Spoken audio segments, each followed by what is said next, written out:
Рахмет әріптестер, қайырлы күн, танымы терең, талғамы биік тұрақты көрермен. Біз дәл қазір елордамыздағы тәуелсіздік сарайында тұрмыз. Енді айтып ауыз жиғанша, бұл жердегі ұлттық бірыңғай тестілеуге қатысатын оқушылардың саны да жайлап қатары көбейіп келе жатыр. Енді дәл қазір Ержан мырза мына жақты көрсетіп жіберсек, ту сыртымызда дәл бүгін бабы мен бағын сынайтын ұлттық бірыңғай тестілеу 2022-ге қатысатын оқушылар енді жайлап жаңа айтып жатқанымыздай қатары көбейіп отыр. Енді биылғы ұлттық бірыңғай тестілеуде қандай өзгерістер болады? Дәл қазір біз Руслан Тоқтарбек ұлынан сұрап білеміз, ұлттық тестілеу орталығының директоры.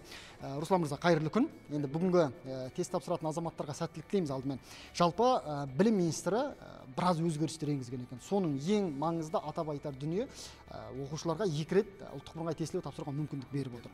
Осыдан бастайықшы, тағы қандай өзгерістер бар биылғы жылда? Биылғы жылы жаңа өзіңіз атап өткендей, талапкерлерге барлығына ұбт-ны, негізгі ұбт-ны, грант ұбт-сына 2 рет тапсыру мүмкіндігі беріліп отыр. Бұл жердегі оқушы 2 рет тапсырады, сол ең жақсы нәтижесі болған сертификатын грант конкурсына тапсыра алады. Бұл біріншісі.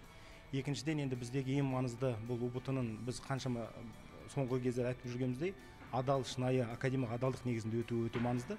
Сондықтан биылғы жылғы ұбт-ымыз біздің бір тестленуші, 2 камера және 1 компьютер форматы бойынша өтіп жатыр.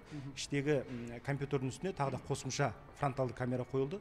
Ол камераның негізгі мақсаты отырған тұлғаны сәйкестендіріп, бөгде тұлғаның тестленушінің орнына тапсыруына жол бермеу.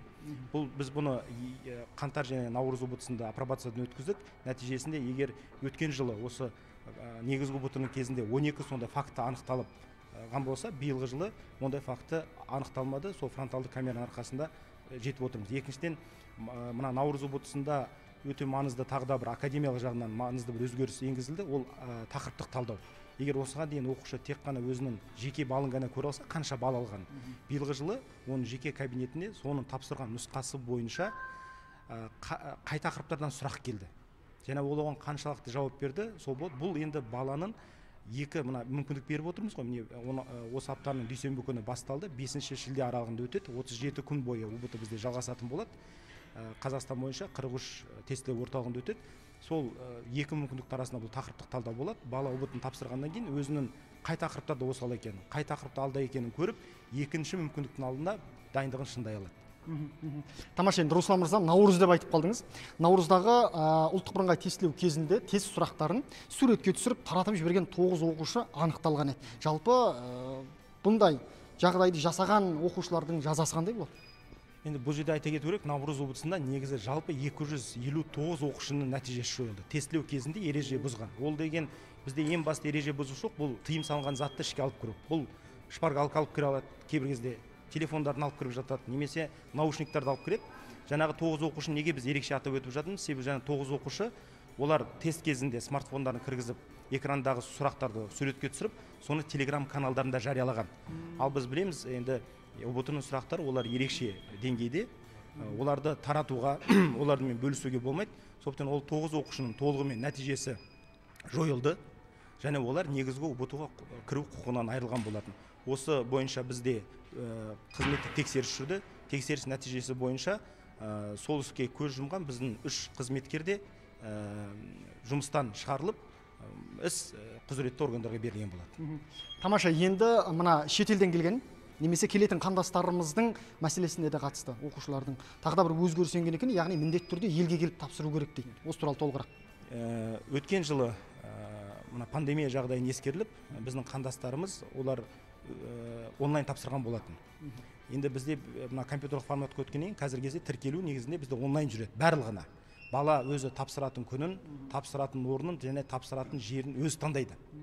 Біз ешқандай шектеу жоқ. Мысалы, мына жерде көріп тұрсыздар, өздеріңізге куәгерсіздер, келген балалардың ата-анасынан топырлап десіп келе жатқан не ата-ана жоқ, не мұғалім жоқ, баланың өз еркі. Қазіргі кезде сондықтан биыл қандастарымыз, олар онлайн барлығы сияқты тіркеледі. Оларға да 2 мүмкіндік беріліп отыр. Бірақ шартымыз, олар міндетті түрде Қазақстанға келіп, және Қазақстан бойынша орналасқан 43 тестілеу орталығында тапсыру керек. Тамаша, енді мына 2 рет тапсыру дейтін дүние тек оқушыларға ғана емес, мектеп директорлеріне де өте қолайлы секілді. Өйткені енді білім министрі айтты ғой, алтын белгімен келе жатқан бала ұлттық бірыңғай тестілеуде сол балын, сол мүмкіндігін қорғай алмаса, директор қызметінен кетуі мүмкін деді. Бұл жайында не айтасыз? Енді ол жерде маңызды болғаны, кеше Асқат Қанатұлы біріншіден айтты, бұл УБТ бойынша рейтинг құрастырылмайды. Негізі осы сөзге бірінші назар аудару керек. УБТ бойынша рейтинг құрастырылмайды. Ол кісінің атап өткені, мектептердің базасында өтіп жатқан алтын белгі имтиханында, берілетін имтиханында академиялық адалдық сақталу керек. Сол жерде бұл жердегі УБТ-ны тек қана бір мониторинг тәріздес болады. Әне мектепте алтын белгі алып шыққан оқушында УБТ-да нәтижесі жақсы болу керек.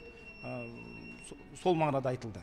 Ол әрине бұл жерде егер мектеп оған беріп жатса алтын белгіні, демек ол УБТ-дан ешқандай қорықпай, сескенбей, өзінің жоғары деңгейде балын алу керек.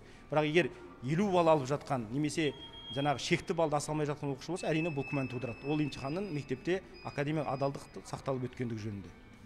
Тамаша, Руслан мырза, істеріңізге береке берсін. Таңғы уақытыңызды бөлгеніңізге Таңшолпанның барлық көрерменнің атынан алғысымызды білдіреміз. Көп рахмет. Енді қымбатты көрермен, тағы да оператор Ержан мырзаның ту сыртына қарауға тура келеді. Міне, біз айтып жатырмыз, енді сұрақтарымызға, сауалдарымызға жауап алып үлгергенше азаматтар, оқушылар кіріп жатыр. Жалпы енді биыл ұлттық бірыңғай тестілеу тапсыруға 282 мыңнан астам үміткер, талапкер өтініш берген екен. Енді күні кеше 16 мамырда басталған ұлттық бірыңғай тестілеу 5 шілдеге дейін жалғасатындығын естеріңізге салайық. Енді бұл жігіттерді, қыздарды сөзге тартуға болатын еді, бірақ алдымен арқасынан бір жүк түсіріп тест аман есен тапсырып шықсын. Өйткені енді ешкімнің сөзге, сұхбатқа зауық соғып тұрған жоқ енді қыздардың, ұлдардың. Сондықтан да тек қана сәттілік тілейміз. Енді әріптестер, біздегі бар ақпарат осы.